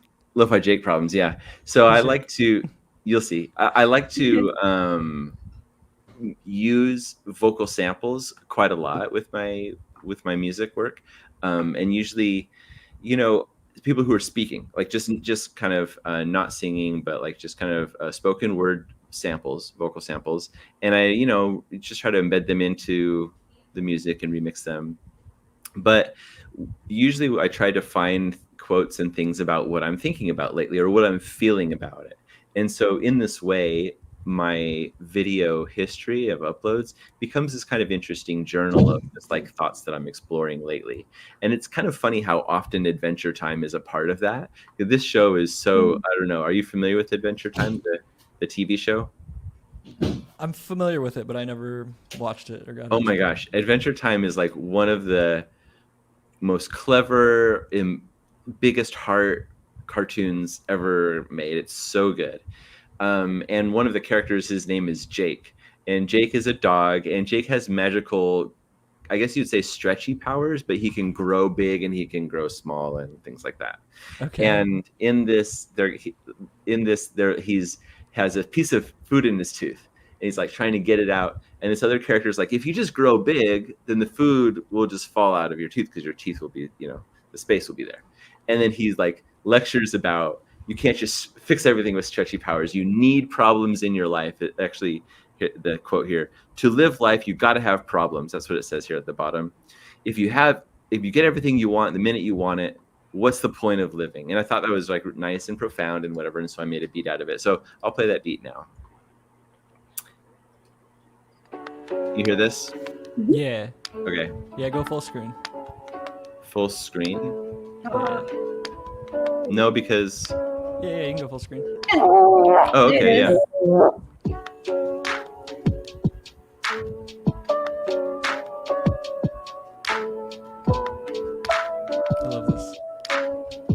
cute. Such a vibe. I was listening to it as I was driving to the beach this morning. I like the demo projecting out. That's cute. What'd you use to make the videos effects? I recorded it on my phone. Yeah, he stayed till like 5 in the morning, right? I had a lot of good coffee. You see the cup there? You see that cup? That's big.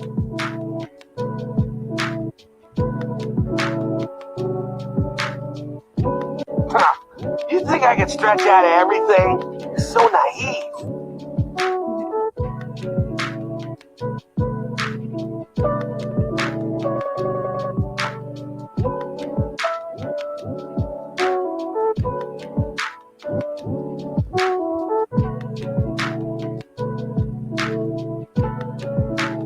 You're so naive.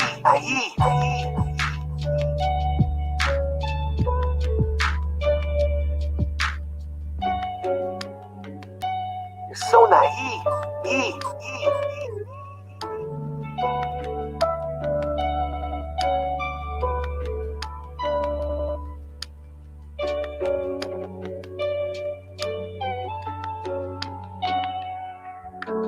To live life, you need problems.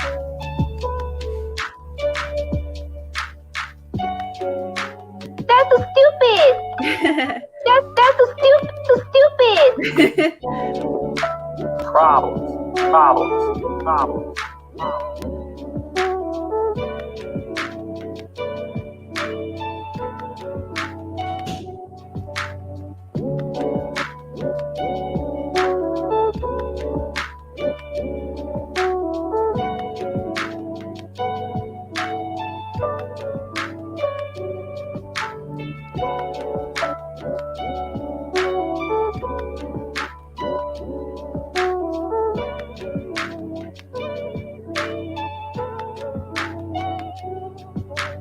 To live life, you need problems.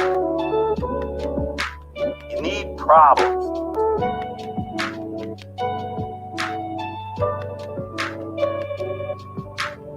That's so stupid. So stupid. So stupid.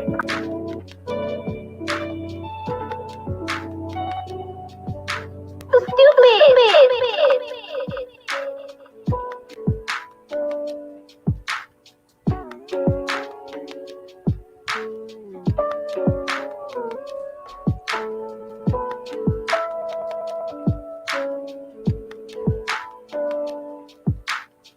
If you get everything you want the minute you want it, what's the point of living?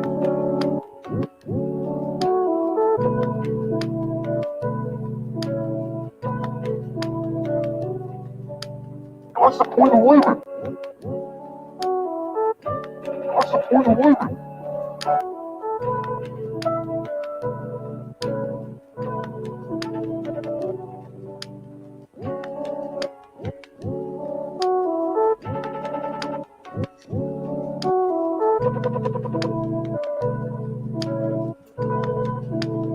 That's so stupid.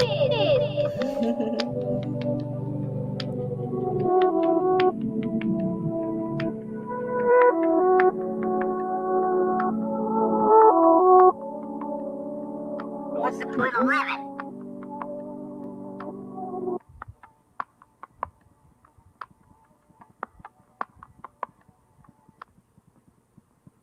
Yeah, bro.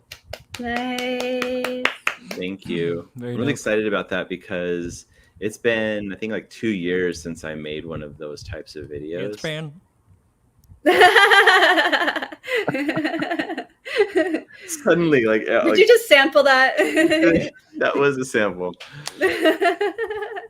That is hilarious. No, yeah, like what I was saying is like it's really, really rewarding for me to go back into that space and exercise, like flex those muscles, because I feel like sometimes like you can get out of something and think, oh, I don't know if I can do that again, or if I, if you're not Or in even practice. remember how to. Yeah. What's your Yeah. process in it? Like, do you collect your samples first, or like where do you start in making a video like that? Yeah, I do collect samples first. Like the first thing is to like find a unifying idea, and sometimes it's like you find a good sample, sometimes you find a good quote, sometimes you know, whatever it is. But like usually that unifying seed of an idea will have a lot of hints at what needs to come next. For example, if you find a good sample, usually there's a tempo and a key built into that sample. And you can go, okay, based on these things, I'm looking for a bass line that can enhance this. And so you, in this one, I made the bass line myself in like GarageBand and exported it as a sample, and found other samples like on YouTube and kind of cut them up and stuff like that. And I really like using samples, kind of like what Max was talking about before, is that you through the embedded meaning of what already is there, you create new meaning by creating them and matching them in interesting ways and stuff like that. Yeah. Would you As say the it also curator, helps you? You choose. Sorry. No, so go ahead. Would you say like sampling also helps you to learn how to create your own samples in that way? Like Create my own samples. Yeah, because you said you created a baseline. Yeah, for one of them. I do create samples. It depends on what I'm looking for. If it's easier, like I think it's really maybe that ease is a lot of what I'm trying to solve as well. Like I don't know how to find a sample that fits this need, but I know how to make that, whatever. So I have it. For this one, did you know the quotes from like different episodes, or did you just go and find like a bunch of Adventure Time? No, dude, I didn't even start with Adventure Time. For this particular song, while I was working on the beat, I was also trying to find the narrative thread that I liked. And I interviewed other pieces of media, like I tried them out. One was this crazy news broadcaster who was reporting on some vandalism, and there was like this car, and somebody wrote like Mike is a cheater, but it was not Mike's car. Like the news story was about like the wrong car, and they wrote Mike's name.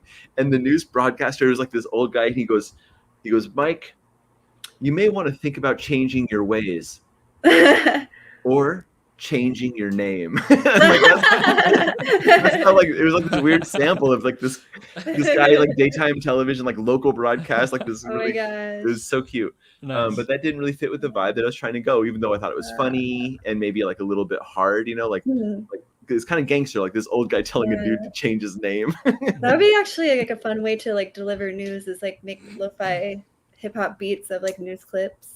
Didn't Jimmy Kimmel do that? Like hip hop the news or something like that? Slow jam the news. It was more jazzy, but yeah. And then the second thing I was going to do was a quote from Sterling Spencer, who's a surfer. He was talking about Hawaii, because we had went to our on a staycation to the North Shore. We live kind of not in North Shore. So we went North Shore, and I was trying to find something, and he talks about the beach, and he talks about the thing. And actually, what's not seen here is I did a rendition of this song and recorded myself playing on the beach, and then it started raining on me and stuff, and I grabbed all my equipment and like ran because I didn't want it to get wet. Yeah, it was intense rain too. So that didn't show up, and I had this sample that was all about the beach and healing and stuff, and I was like, that's a good vibe for me.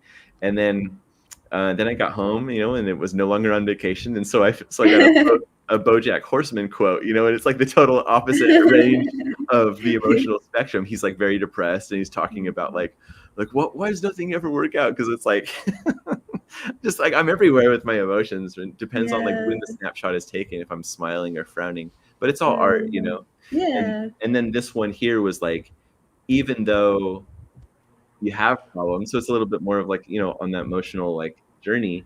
Jake is, even though you have problems, like that's what makes life great. If you just got everything you wanted immediately when you wanted it, like what's the point of living? But really, like life is about like all the stories that we tell each other are about struggle. They're about conflict. They're about journey. And so like if you just started with things are great, blah blah blah. Like if you were asked, like talk to somebody like how you doing, they go, oh, things are great. How are you? You're like, okay, you gave me nothing. Thank you. Right. Yeah. Yeah. It's a different question. Like we have to find a way to ask. I like how you said interviewed the samples, and then you gave like 4 different paths you could have taken. But the intention was like you wanted to make something. I wanted it to reflect my mind and my emotional state for sure. Well, I think it's cool that we could like have the attention, like I want to make something, and then you have to like kind of go through and find out that thing that you want to make. Because sometimes people think with creativity, it's like you just get struck and you're all inspired and you have to create right now. But it's like if we force ourselves to create or like be intentional about making something, you know, even I sorry I used Arial, but I made something. Joking. I'm joking too. I was just talking about the I made it last night, so it's documentary. I was just telling somebody about. Go ahead, Max. Sorry. Oh, I was just gonna say to Jana's point in the book, the War of Art by Stephen Pressfield. He talks about like resistance being a thing, but also about the muse, and that the muse doesn't visit you. You have to visit the muse, and you just show up every day, and then the muse shows up sometimes. But people think, like you were saying, like, oh, I have to wait till I'm struck by inspiration. Yeah. And often that inspiration never comes, and then people don't continue with their hobby. You know, That's not the way to do it. yeah, Yeah. you got to show up every day, and then the Yeah. muse visits you. Yeah. It's amazing of that it- it does happen though. When you do get struck, that's an amazing moment when that does That happen. is- Yeah, you end up Yeah. staying up till 4 a.m. and it's amazing. It feels great. Yeah. Yeah, I also did that like last, I don't know, Monday. Oh, Mm. yeah, Oh, last cool. week. But I'm Made not the done music? with it. Yeah. Nice. But I'm not done with it. But I also have some samples from in a very similar fashion in a part now from a movie. But I'm gonna finish it. I'll play it for you guys next time, and I'll see if you can Exciting. guess what the Yeah, samples I are look from. forward to that. Awesome. I want Yeah, to make a look cool forward little to it. video like you had, though. I should actually.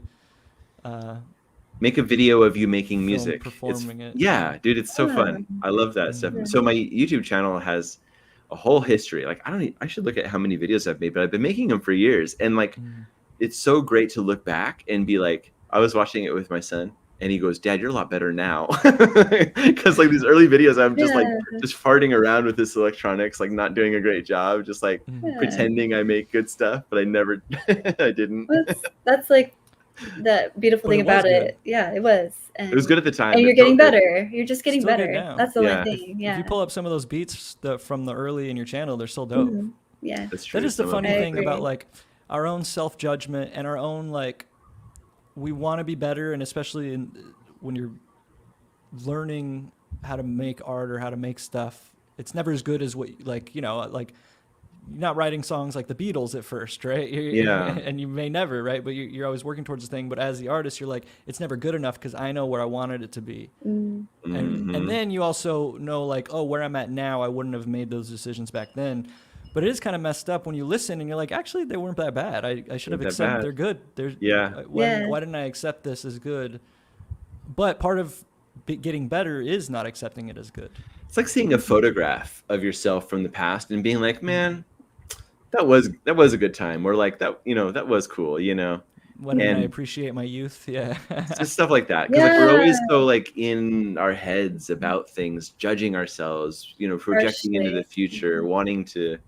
Well, it's those rush, upper yeah. brain structures I was talking about that can project into time, and we're doing that unconsciously, and we're living in that story, and it's a story of identity of the past, and that is the good thing about art when you're actually in it, doing it, and you're in flow. None of that shit matters.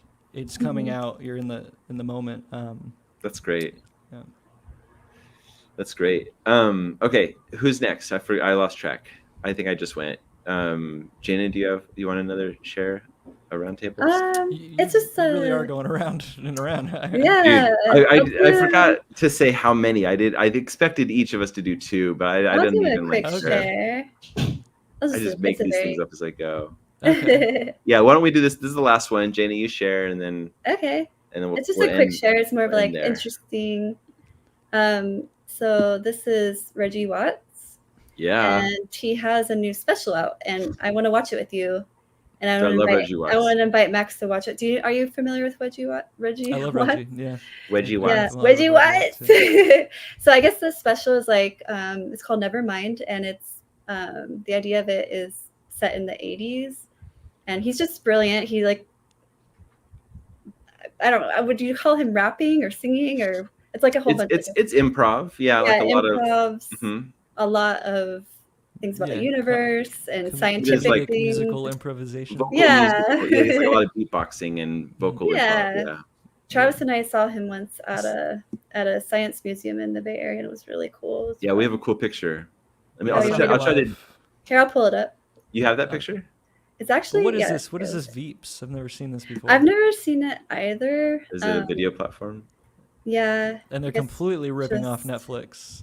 So it It seems looks more. exactly The like- red, yeah, like they could have It seems at least it's more changed like the color it or says. something. Music. It Oh. says ticket, so I think Oh, it's it's a like live. cool. Yeah, like a ticketing. So you can do like an all access thing, but it seems like here's Vampire Weekend. So maybe it's more of like show. So this is a new you know, site Liam. where people can get tickets to see premieres of things, Yeah. like these live performances. Let's Okay, see. that's kind of cool. Yeah. Yeah, I like it. haven't seen I this before. I'm like I've seen Mint Coachella. Comedy, which is a similar thing but for live comedy. Oh yeah, Oh, the Postal Service. They're still making Yeah. music? we like them. Yeah. I Oh, like the sorry. Postal Service. I love posters. Our kids are Yeah. getting into it as well, which is fun.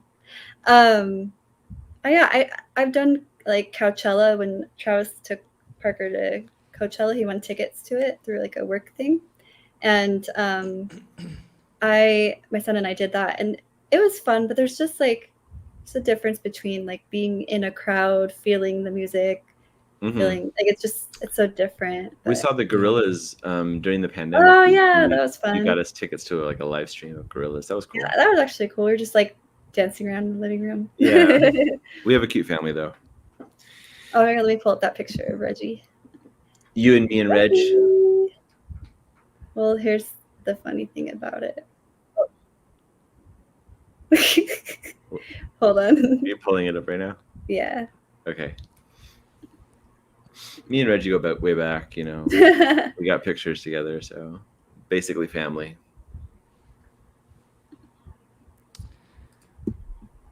Yo.